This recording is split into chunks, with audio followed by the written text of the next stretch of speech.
Hello everybody and welcome back to my channel. If you're new here, my name is Arielle and I am a recently accepted medical student and will be starting school this fall. With school quickly approaching, I am realizing that the days of summer are dwindling, and it's really gotten me thinking about my process of how I got to this point, and just thinking back on the application process and reflecting on that and my experiences. There have been a lot of steps for me to get to this point. It's a little bit over a month away. I am so excited to start this new journey, and I am also very nervous, but I think I'm more excited than nervous, so that's good. In any event, I've been thinking a lot about my road to getting here, and one big part of that journey was writing the medical school personal statement. And I know that a lot of people struggle with this, and I thought that it could be helpful for some people to hear my personal statement that was successful in helping me gain acceptance to school.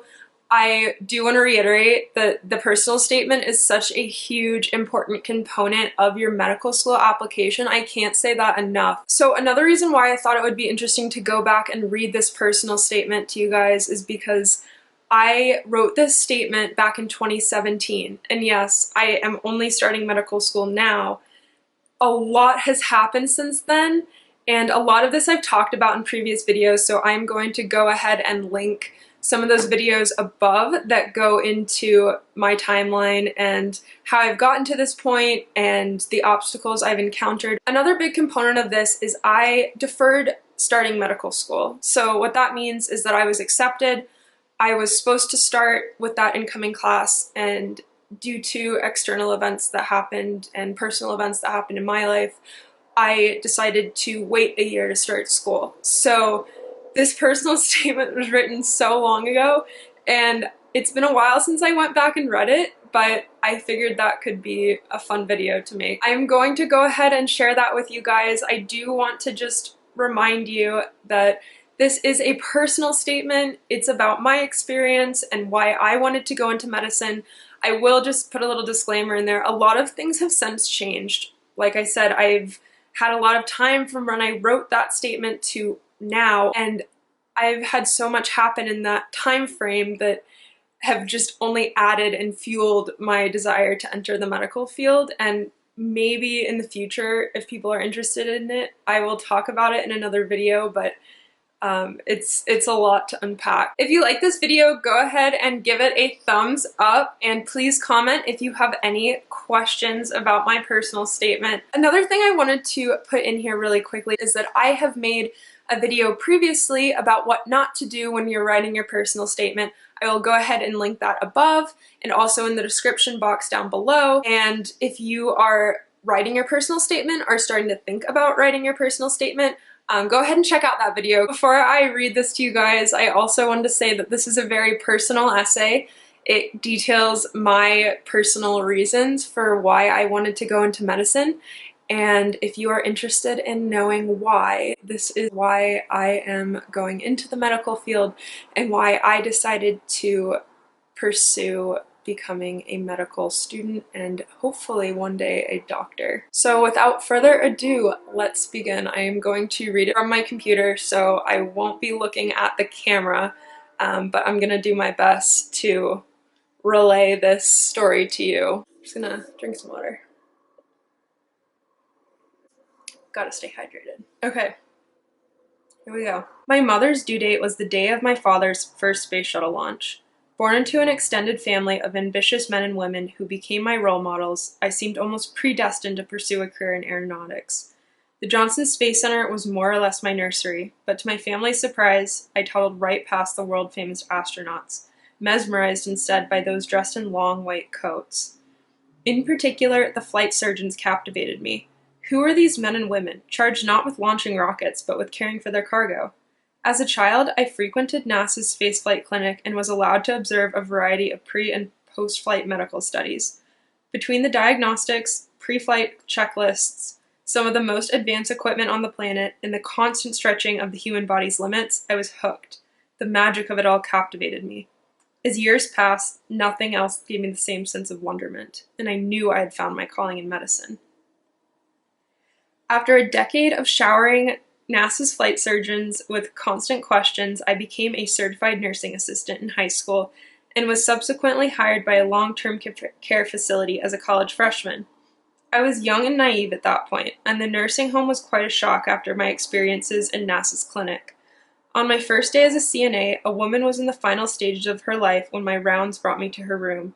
I imagined myself as the woman lying in bed, and the fear of dying alone rushed over me.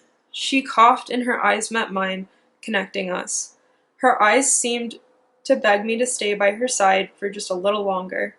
It did not matter that I was unaware of her story, values, hopes, or dreams. In her final moments, we were just humans, and she needed me. As I left the room that day after experiencing her death, my mind was dizzy, and the many demands of my work as a CNA pushed me forward, leaving little time to contemplate and process this sobering experience. Soon after, though, I helped a man practice walking after his surgery and worked with a stroke patient who was struggling to eat on her own. These encounters showed me, even on difficult days, how small victories make serving patients worthwhile. From the medical utopia of the Johnson Space Center to the quiet, noble, unheralded work of the Care Center staff, I experienced a substantial dichotomy, and I loved them both. Conducting medical tests on astronauts during space flights is cutting edge, but no astronaut's smile is as beautiful as an 85-year-old grandmother learning she has visitors. The NASA community provided me with world-class mentoring, but predisposed me to develop a somewhat narrow, utopian view of science. As a young college student, I viewed science as a sort of perfect religion that gave me black and white answers to absolutely everything in the world around me. During my senior year of college, I enrolled in an honors humanities course titled Human Culture and Behavior. The class introduced me to diverse perspectives regarding the connections between justice, social organization, and human behavior. I wanted to obtain real-world experiences surrounding these difficult and often controversial social, psychological, and ethical issues. I still revel in the empiricism of science, but I now realize that answers come in different ways, people matter more than proofs, and the real world does not parallel the glitz of my interstellar playground. To develop a deeper understanding of life experiences beyond my comfort zone, I volunteered at a confidential outreach program for low-income pregnant women. Many of the patients are immigrants and refugees who are vulnerable and marginalized. Almost every woman had been, at the very least, abandoned, or at worst, severely abused. My volunteer commitment quickly evolved into a passion for advocating for underprivileged populations. Between working with the women in their homes, accompanying them to doctor appointments, and sharing in their anticipation of a new arrival, I soon realized how similar we were. Their life experiences taught me more about adversity than I ever obtained from a textbook or course lecture. The program exposed me to the disparities that exist in healthcare and ignited a fire in me to care for underprivileged populations. Over the past year, I led my city's UNICEF Congressional Action Team with the goal of advocating for children in my local community and the world.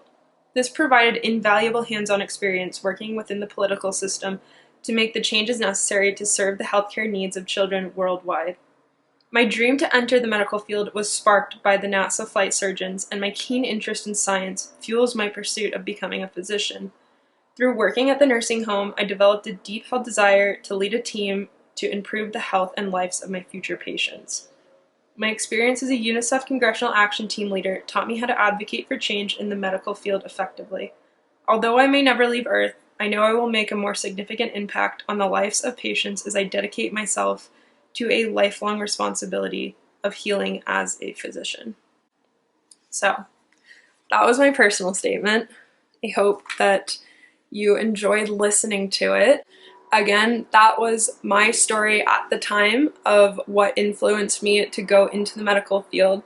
I do want to say that it has since been built upon a lot in more ways than one. I hope that this has been helpful for anybody who is starting to think about writing their medical school personal statement or is interested in hearing a personal statement from somebody who's been accepted to medical school. I know that's one of the things that I struggled with when I started writing, was finding examples from people who had been successful and just getting an idea of what even goes into a personal statement. In any event, it's different for everybody. This was my personal statement. I hope you enjoyed watching this video. If you did, please like this video and subscribe to my channel for more videos every week and to hear more about my journey to and through